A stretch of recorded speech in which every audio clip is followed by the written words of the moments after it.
Hey guys, so Huawei has released a brand new Mate 10 series. And today in this video I've got here the Mate 10 Pro for you.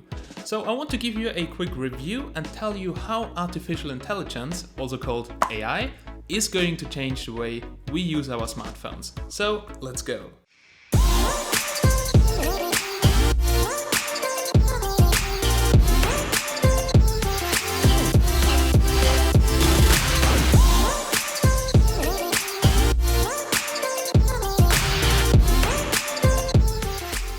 In 2017, AI is one of the biggest topics in smartphone innovation, but are we finally there, having so-called artificial intelligence in our smartphones?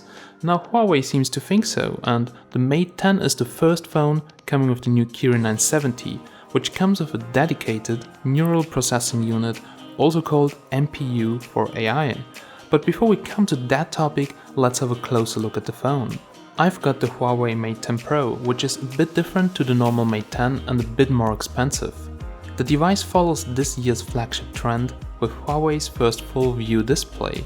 That means narrower bezels and an 18:9 display ratio, which makes 6-inch Full HD Plus AMOLED panels possible in an even smaller body. The display supports HDR10 and looks fantastic. So finally also Huawei is using OLED panels in the flagships, which have great colors, contrast and viewing angles.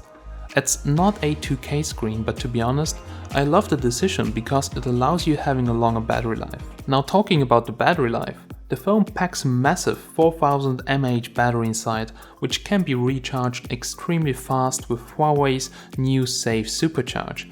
I've tested it and their claim of 59% in 30 minutes is absolutely true. So that makes the device the fastest charging phone I've tested until today. Also battery life of the latest update is good and lasts me a full day, but to give you exact numbers, I need to spend another week with the device. However, because of all the scary stories about exploding batteries in other phones, they are also the first phones to be end-to-end certified for battery safety by the German certification organization TÜV Rheinland, meaning the cells are tested on their own as well as inside the phones.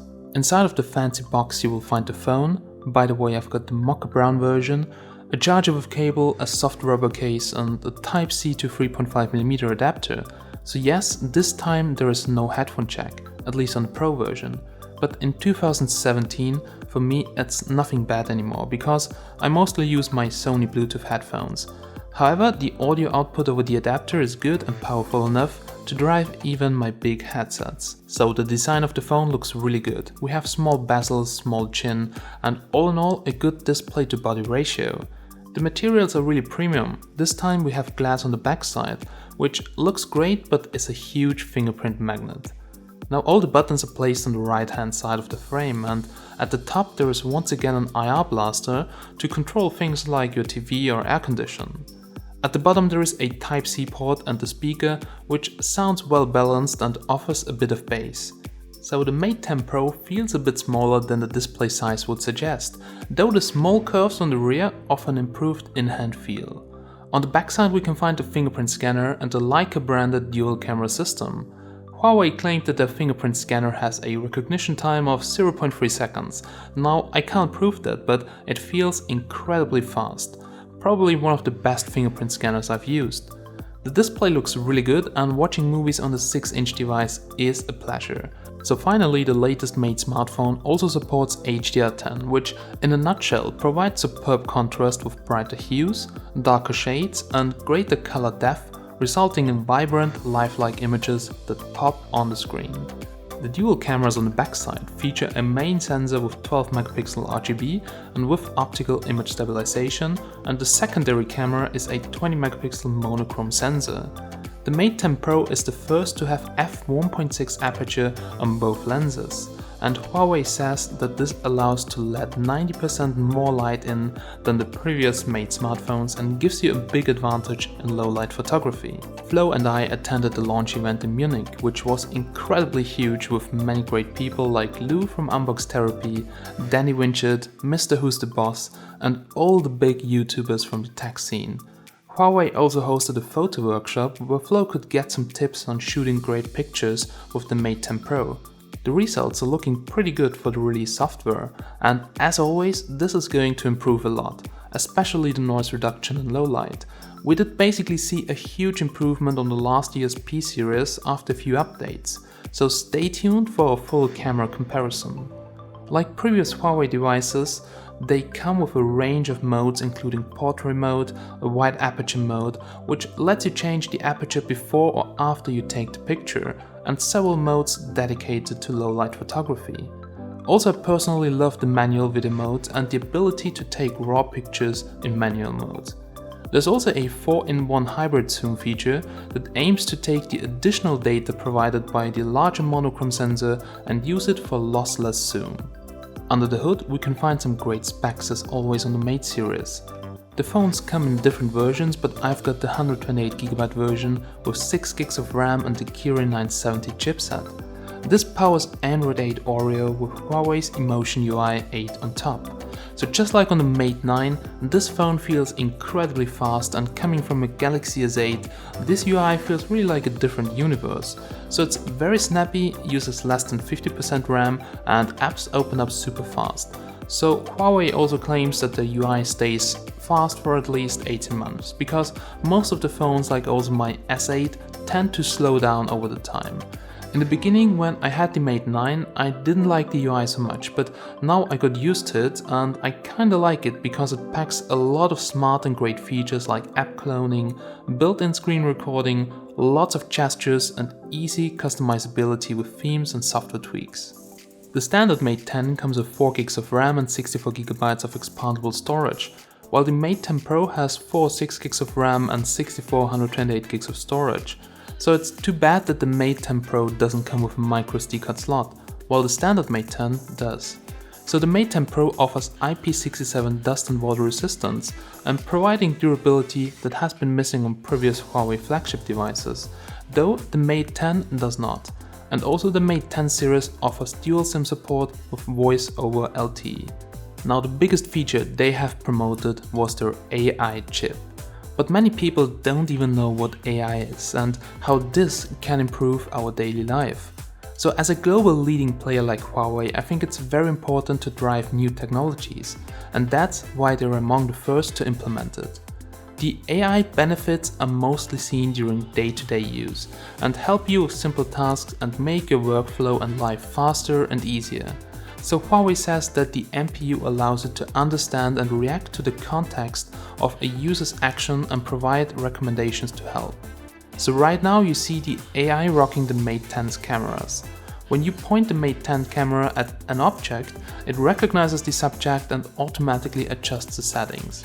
So it will not only tweak things like ISO, exposure, compensation and white balance in real time, but also do post-processing effects as well. And even it detects a banana and a bread correctly, which sounds stupid, but it's a hard task for a device. Also my cats get detected and the phone now adjusts the scene to get the best out of it. So same goes also for the front-facing camera, where the AI helps a lot to recognize faces better and get the bokeh mode done correctly.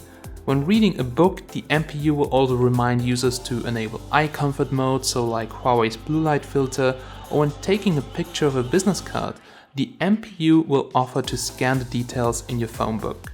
So our phones are getting smarter and smarter, and in the future, AI will help us a lot to make simple tasks easier and faster.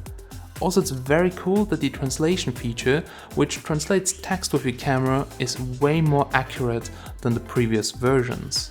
Performance-wise, as always, this phone is great. I could play the latest games with high frame rate and the highest graphics without a problem.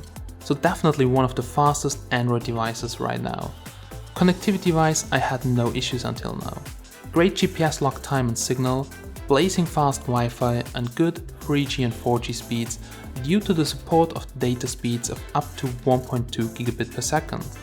Also, they have included something similar to DeX or the Continuum dock. It's called EMUI Desktop, and it works by just connecting your phone with an HDMI adapter to any display.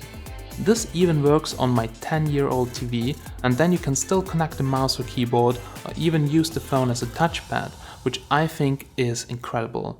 So all in all, the Huawei Mate 10 looks right now as one of the best flagships being released this year, and I'm very excited for the next weeks with this phone. Alright guys, so we're now here at the end of this review, and I quickly want to give you my personal opinion, and I've noted down a few talking points which I quickly want to cover.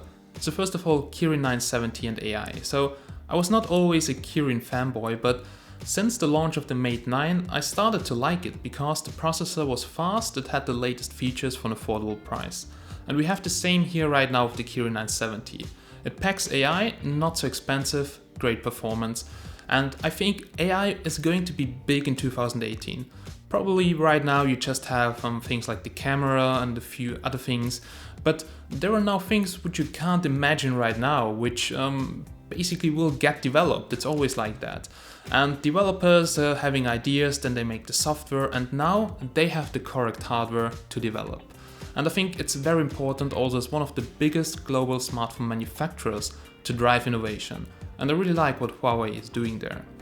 Then we have fast charge. So as you probably know, I'm a very chaotic person, so I forget to charge my phone on a regular basis. And then I jump in the morning into my car and then, phone is empty again as always. I have to go to a meeting, have to go anywhere, and I need to charge my phone quickly because usually my power bank is also empty. So I plug into the car, there's a fast charger, and this phone charges incredibly fast without getting hot. So I had a couple of phones in the past with Qualcomm's quick charge, but here this is almost better, so really good. Next step is the camera. So I really like that they have cooperation with Leica, even though it's also marketing, but yeah, they work pretty good together, and having a 1.6 aperture on both lenses is just incredible. Just imagine I'm using a 1.6 lens for most of my shots, and this lens is super expensive.